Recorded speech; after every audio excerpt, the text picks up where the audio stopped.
नहमदुहु व नसल्ली व नसल्लिम अला रसूलिहिल करीम अम्मा बाद बिस्मिल्लाहिर रहमानिर रहीम। अस्सलामु अलैकुम व रहमतुल्लाहि व बरकातुहू। सामिन मिराज का मौजू है शर्म व हया। सामिन अल्लाह रब्बुल इज्जत ने इंसान को अशरफुल मखलूकात बनाकर फितरी खूबियों से मालामाल किया है और इन खूबियों में से एक खूबी शर्म व हया है बेशक। और सामिन शरई नुक्ता नजर से शर्म हया इस सिफ्त का नाम है कि जिसकी वजह से इंसान कभी नापसंदीदा कामों से परहेज करता है बेशक। जिनके सामिन शर्म हया इस वसफ को कहते हैं जो बंदे को हर उस चीज से रोक दे जो अल्लाह पाक उसके मखलूक के नजदीक नापसंदीदा हो बेशक।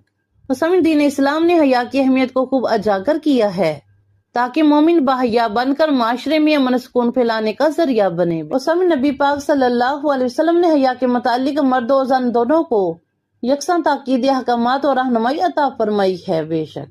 किसी हदीस मुबारका में है कि एक मौके पर नबी करीम सल्लल्लाहु अलैहि वसल्लम ने शाह फरमाया अपने मर्दों को सूरह माइदा और औरतों को सूरह नूर सिखाओ क्योंकि इन सूरतों में पाकीज़ा जिंदगी के तौर तरीके बयान किए गए हैं। सुभान अल्लाह बेशक। मसलन सही हदीस मुबारका में है कि हज़रत अबू हुरैरा रज़ियल्लाहु तआला अन्हु से रवायत है कि रसूलुल्लाह सल्लल्लाहु अलैहि वसल्लम ने शाह फरमाया कि ईमान के 70 से कुछ ज्यादा शोबे हैं। सबसे अफजल शोबा ला इलाहा इल्लल्लाह का इकरार करना और सबसे कमजोर शोबा रास्ते से हड्डी कोई तकलीफ दे चीज का हटाना है और हया ईमान का एक हिस्सा है। सुभान अल्लाह। सबने कुरसी हदीस मुबारका में है कि साहबी रसूल हजरत इमरान बिन हुसैन रज़ियल्लाहु तआला अन्हु से रवायत है कि एक मौके पर नबी करीम सल्लल्लाहु अलैहि वसल्लम ने शाह फरमाया कि शर्म हया सिर्फ भलाई का बाइस बनती है। सुभान अल्लाह बेशक। तो सबने इस्लाम और हया का आपस में वही ताल्लुक है जो रूह का जिस्म से है कि सरकार मदीना सल्लल्लाहु अलैहि वसल्लम ने शाह फरमाया कि बेशक हया और ईमान आपस में मिले हुए हैं। जब एक उठ जाता है तो दूसरा भी उठा लिया जाता है। सामने कुरसी हदीस मुबारका में है कि नबी करीम सल्लल्लाहु अलैहि वसल्लम ने शाह फरमाया कि ईमान की 60 से ज्यादा शाखें हैं और हया भी ईमान की एक शाख है। सुभान अल्लाह। सामने एक और मौके पर नबी करीम सल्लल्लाहु अलैहि वसल्लम ने शाह फरमाया कि हया सरासर भलाई ही है। सुभान अल्लाह। सही हदीस मुबारका में है कि हज़रत अनस रज़ियल्लाहु तआला अन्हु बयान करते हैं कि नबी पाक सल्लल्लाहु अलैहि वसल्लम ने शाह फरमाया कि बेशक हर दीन का एक खुल्क होता है और इस्लाम का खुल्क शर्म व हया है। सुभान अल्लाह। सामने हज़रत अबू सईद खुदरी रज़ियल्लाहु तआला अन्हु बयान करते हैं कि नबी करीम सल्लल्लाहु अलैहि वसल्लम कुंवारी पर्दा नशीन औरत से भी कहीं ज्यादा हयादार थे। सुभान अल्लाह। उम्मुल मोमिनीन हज़रत सैयदा आयशा सिद्दीक़ा रज़ियल्लाहु तआला अन्हा नबी करीम सल्लल्लाहु अलैहि वसल्लम की सिफ़त हया की तफसीर बयान करते हुए शाह फरमाती हैं कि मोहसिन इंसानियत सल्लल्लाहु अलैहि वसल्लम न फहश कलाम करते थे, न बेहुदा गोई करते थे और न ही बाजारों में शोर किया करते थे और बुराई का बदला कभी बुराई से न देते थे बल्कि माफ फरमा देते थे। यहाँ तक कि ज़ौजा मोहतरमा होते हुए भी बीबी पाक ने कभी अब सल्लल्लाहु अलैहि वसल्लम को बरहना ना देखा था। सुभान अल्लाह। और समी तर्मज़ी शीख की हदीस मुबारका में है कि हज़रत अबू अय्यूब अंसारी रज़ियल्लाहु तआला अन्हु बयान करते हैं कि रसूलुल्लाह सल्लल्लाहु अलैहि वसल्लम ने शाह फरमाया कि 4 चीजें रसूलों की सुन्नतों यानी कि आदतों में से है। नंबर 1 हया, नंबर 2 खुशबू लगाना, नंबर 3 मसवाक करना और नंबर 4 निकाह करना। सुभान अल्लाह। कि समी तमाम अंबिया किराम बाहया थे और हया को पसंद करने वाले थे और अंबिया किराम की सुन्नतों से हमें भी हया की ताकीद मिलती है बेशक। सामने कुरसी हदीस मुबारका में है कि हज़रत अबू हुरैरा रज़ियल्लाहु तआला अन्हु बयान करते हैं कि नबी करीम सल्लल्लाहु अलैहि वसल्लम ने शाह फरमाया पहली शय जिसे इस उम्मत से उठा लिया जाएगा बस वो हया और इमानत है। बस तुम इन दोनों चीजों का अल्लाह ताला से सवाल करो। सामने कुरान हदीस मुबारका में है कि नबी करीम सल्लल्लाहु अलैहि वसल्लम ने दूसरे अदियान का जिक्र करते हुए शाह फरमाया कि हर दीन की एक पहचान होती है और हमारे दीन की जुदागाना पहचान शर्म व हया है। सुभान अल्लाह बेशक। सामने एक बार मोहसिन इंसानियत सल्लल्लाहु अलैहि वसल्लम ने हया की गैर मौजूदगी के बारे में शाह फरमाया कि जब तुझ में हया न रहे तो जो चाहे करता रहे। सामने एक और जगह सल्लल्लाहु अलैहि वसल्लम ने शाह फरमाया जब अल्लाह ताला किसी बंदे को हलाक करना चाहे तो उससे शर्म हया छीन लेता है। अस्तगफिरुल्लाह।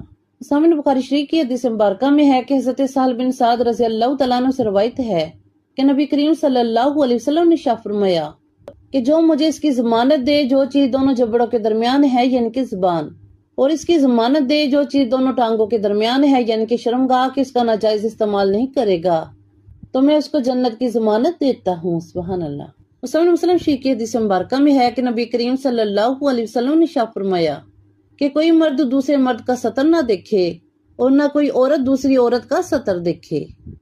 याद रहे कि मर्द का सतर नाव से घुटने तक का हिस्सा है کہ جس کا چھپائی رکھنا ہر مسلمان مرد کے لیے ضروری ہے، سوائے اپنی بیوی کے اور کسی پر ظاہر نہ کرے۔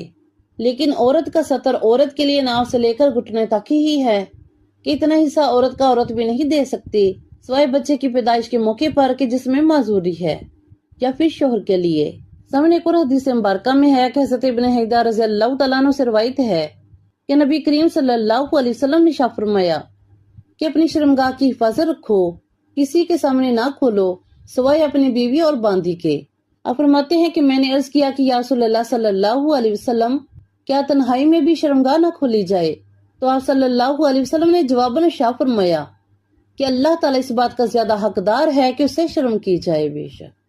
اور سب سے حدیث مبارکہ میں ہے کہ حضرت عبداللہ بن عمر رضی اللہ تعالیٰ عنہ سے روایت ہے کہ نبی کریم صلی اللہ علیہ وسلم نے ارشاد فرمایا، لوگوں تنہائی کی حالت میں بھی برہنگی سے پرہیز کرو، یعنی کہ ستر نہ کھولو، کیونکہ تمہارے ساتھ فرشتے ہر وقت موجود ہوتے ہیں اور کسی بھی وقت جدا نہیں ہوتے، لہٰذا ان کی شرم کرو اور ان کا احترام کرو۔